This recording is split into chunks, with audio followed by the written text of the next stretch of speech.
త్రిష గారు ఇప్పుడు కొత్తగా యాక్ట్ చేస్తున్న మూవీ విశ్వంబర. అయితే త్రిష గారు ఈ విశ్వంబర మూవీకి ముందు లాస్ట్ యాక్ట్ చేసిన మూవీ థగ్ లైఫ్. అయితే ఈ థగ్ లైఫ్ మూవీ ఈ మధ్య రిలీజ్ అయ్యి మంచి హిట్ అయింది. అయితే త్రిష గారు థగ్ లైఫ్ మూవీ రిలీజ్ తర్వాత కాస్త టైం గ్యాప్ తీసుకొని ఇప్పుడు మళ్ళీ ఈ విశ్వంబర మూవీలో యాక్ట్ చేస్తున్నారు త్రిష గారు. చూడాలి త్రిష గారికి ఈ విశ్వంబర మూవీతో కూడా ఇంకొక మంచి హిట్ తనకి వస్తుందా లేదా అనేది మనం ఈ విశ్వంబర మూవీ రిలీజ్ అయ్యాక చూడాలి. అలానే ఈ విశ్వంబర మూవీలో అశిక రంగనాథ్ గారు కూడా యాక్ట్ చేస్తున్నారు. అయితే అశిక రంగనాథ్ గారు ఈ విశ్వంబర మూవీకి ముందు లాస్ట్ యాక్ట్ చేసిన మూవీ నా సమిరంగ.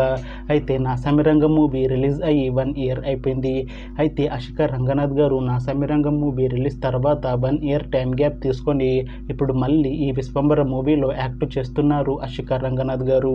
చూడాలి అశిక రంగనాథ్ గారికి ఈ విశ్వంబర మూవీతో కూడా ఒక మంచి హిట్ తనకి వస్తుందా లేదా అనేది మనం ఈ విశ్వంబర మూవీ రిలీజ్ అయ్యాక చూడాలి. అయితే విశ్వంబర మూవీ టీం ఈ మధ్య ఒక చిన్న టీజర్ని అలానే ఒక పాటని విడుదల చేసింది. అయితే వాటికి మంచి రెస్పాన్స్ వచ్చింది. అయితే ప్రస్తుతం విశ్వంబర మూవీ టీం షూటింగ్లో బిజీగా ఉన్నారు. అయితే ఈ విశ్వంబర మూవీని ఈ అక్టోబర్ 18న రిలీజ్ చేసేలా ప్లాన్ చేస్తున్నారు మూవీ టీం. చూడాలి విశ్వంబర మూవీ రిలీజ్ అయ్యాక మంచి హిట్ అవుతుందా లేదా అనేది మనం ఈ విశ్వంబర మూవీ రిలీజ్ అయ్యాక చూడాలి. Thanks for watching this video friends. మీకు ఈ వీడియో నచ్చితే ఈ వీడియోని లైక్ చేయండి. ఇంకా ఇలాంటి మూవీ అప్డేట్స్ కోసం ఈ ఛానల్ని సబ్స్క్రైబ్ చేసుకోండి.